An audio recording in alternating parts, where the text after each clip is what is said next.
guess, how much does yesterday kind of take maybe some of the burden off of what this team has been feeling over the past couple of days?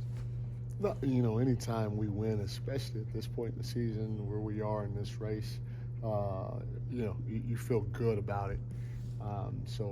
Whether it's yesterday or, you know, winning in Orlando or whatever, it all feels good because we know we need wins, especially at this point in the season. I know that was one of those games where people would say you quote unquote needed or had to win or should have won. But is there a glimpse into that game to where what you saw from your team is something you can carry forward for the remaining? Yeah, I mean, you know, I said it afterwards. I tell you what, the way we sprayed the ball in that second half, I mean, it was beautiful. We have to play that way. We don't have a lot of guys that just going, hey, go ahead and go get it. You know, we have to have great spacing, great body movement, great ball movement. All those things really, really matter to us, and so we have to have a feel of when we need to be able to get off the ball to get guys great looks. And then, you know, on the flip side, I tell you what, our contests were pretty good. We did a decent job, not great, a decent job of trying to put bodies on bodies because they've been rebounding really well on the offense end of the floor. And we did a decent job of protecting the paint. I think they had 34 points in the paint for the game. So, you know, every game you step out and play, you can use for growth. And you know, the last thing I'd say is, you know, we obviously, especially down the stretch, but we have to play a little different with Malik, and with Malik being out and Kevin being out, and you know, in that second Dallas game, losing Malik early in the game, you know, we went through some growing pains during that game. Down the stretch, we had some empty possessions that you know, we wish we could have had back, but it was just a matter of us not necessarily, you know, having that group out there that long and trying certain things, attacking certain matchups and stuff like that we just weren't quite used to. And so great learning experience for us in that game, and we did a better job executing our stuff in the Utah game. Is that the biggest concern for you, is navigating that time that you have specifically without Malik? Biggest concern in terms of like going forward and how, you know, obviously you have the two-man game. We talked last night about obviously how much Domas relies on Kevin and Malik in that regard, but Malik's obviously so much more of a playmaker. And yeah, I mean, Malik made the game easier for a lot of us, you know, and I mean, he can score it at a high level. He had 39 and when Foxy was out in Minnesota, and so you're not replacing him, but having said that, we got to kind of do it by committee. It's the next man up, and we have to even be sharper with our spacing. We have to be sharper with our pace. We have to be sharper with all of our offensive attributes that we have on the table in order to try to make up for the ground that we're going to miss without Kevin and or Malik on the floor. And then, you know, our execution has to be on point too. We have to make sure that we know who's bringing the ball up. We can't always have Fox on the ball because he's going to be guarded by the best defender, perimeter defender of our opponent.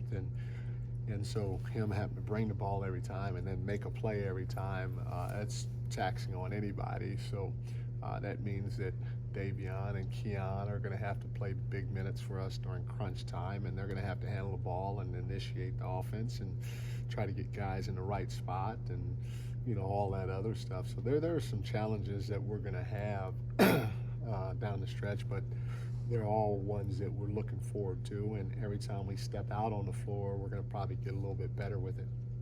So is part of the reason playing Fox more off ball too, I mean, it seemed like some of these longer teams are picking him up full court, making him work all the way to mid-court. Is that to alleviate some of that work too, so he can, you know, have that energy late? Yeah, and that's kind of just what I said. You know, to have him have the best perimeter defender guarding him, now he's got to bring the ball up the floor, initiate the offense, sometimes make a play. You know, you do that throughout the course of the game, and it's tough. And so to be able to get him off the ball some, have somebody else bring it up, have somebody else initiate it. Not only that, as the game gets later and the score is tighter, he's going to be taking a lot of shots, or he's going to at least be trying to get to a sweet spot to take a good shot or create an advantage for one of his teammates. And so to have other guys being able to touch the ball and then get them on the backside after moving the defense sometimes is a good thing for us as well. With Sasha and Trey back, it seemed like, obviously from a spacing perspective, that helps, but even just the ball movement, it seemed like the ball was really popping. What stood out to you watching them out there?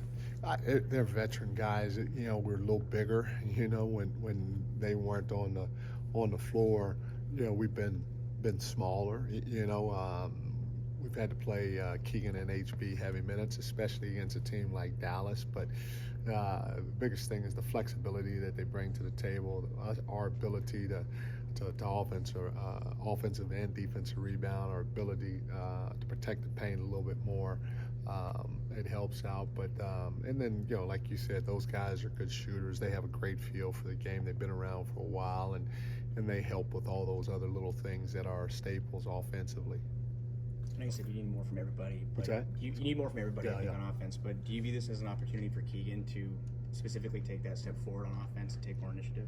Oh yeah, somebody told me one time that adversity leads to opportunity, and the reality of it is, I don't care what anybody says. We've had some adversity, especially at this point of the season. To fighting for your playoff lives against a team in the Dallas Mavericks, who obviously I think they're 9-1 in their last 10. They're pretty good, and they probably have the league's MVP in Luka. And for us to be down technically 2 starters in Malik and Kevin, plus 2 guys, especially the way we play them, because it's no secret what we do, but the way we play them, to be down 2 rotational guys in Sasha and Trey, that's a big blow. But that's some adversity. But the reality of it is, it's leading to opportunity for others. Kessler stepped up and played well. Davion's minutes have gone up. Keegan has to step up. HB has to step up, and now we get Sasha and Trey back. We still have some things down the stretch that we have to figure out, and so it's going to lead for opportunities for others as well. So I'm all for this and making sure that we grow and learn the right way while trying to help our guys sooner than later. So going into these games, we don't get in a rut and miss opportunities like I felt we did against Dallas down the stretch. With Keegan, obviously a lot this year has been on kind of him finding his shot and pulling those threes when he's open and stuff like that. What type of challenge does it pose to him now with guys like Malik out to also kind of get others involved and distribute a little bit? Maybe something he's not totally used to. He talked about it a little bit yesterday. Yeah, the same thing I said yesterday is Keegan's gotten to a point where he's finding ways to score from all 3 levels. So he's not just a 3-point shooter. He's been able to get to the rim. He's got a nice little pull-up game, and now he can shoot the 3, whether it's off the dribble or off the move. And because Malik and Kevin made the game easier for others with especially Kevin with his velocity or pace, Kevin with his ability to pass the ball as a second side handler, Malik his ability to score for himself or distribute the ball as a front line handler. You need other guys to understand, hey, if you have a good shot, take it if you're in rhythm, take it if you get to your sweet spot. But if somebody else has a great shot, we got to make the game easy for each one of us, and just go ahead and move that ball to go from good to great. And it's not just Keegan, but it's everybody, so that we can have a lot of guys involved and not just 1 or 2 guys involved in the scoring column at the end of the day, because we're not built that way. Coach Fox has recorded 20 straight games with a steal. I believe he had 3 last night, a couple blocks as well.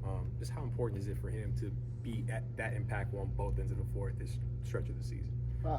We need him to be impactful, especially defensively, because a lot of times he's the head of the snake. It's a little different with Keon in the lineup now. Usually Keon takes that guy on the perimeter, but Fox's ability to defend multiple guys on the perimeter is much needed, and his awareness on the weak side is something right now that we're continuing to work with. but his ability on the ball is second to none when he's engaged and when he wants to. And those opportunities usually lead to easy buckets for us going the other way. So it's much needed right now, especially with the guys we have out. Thanks.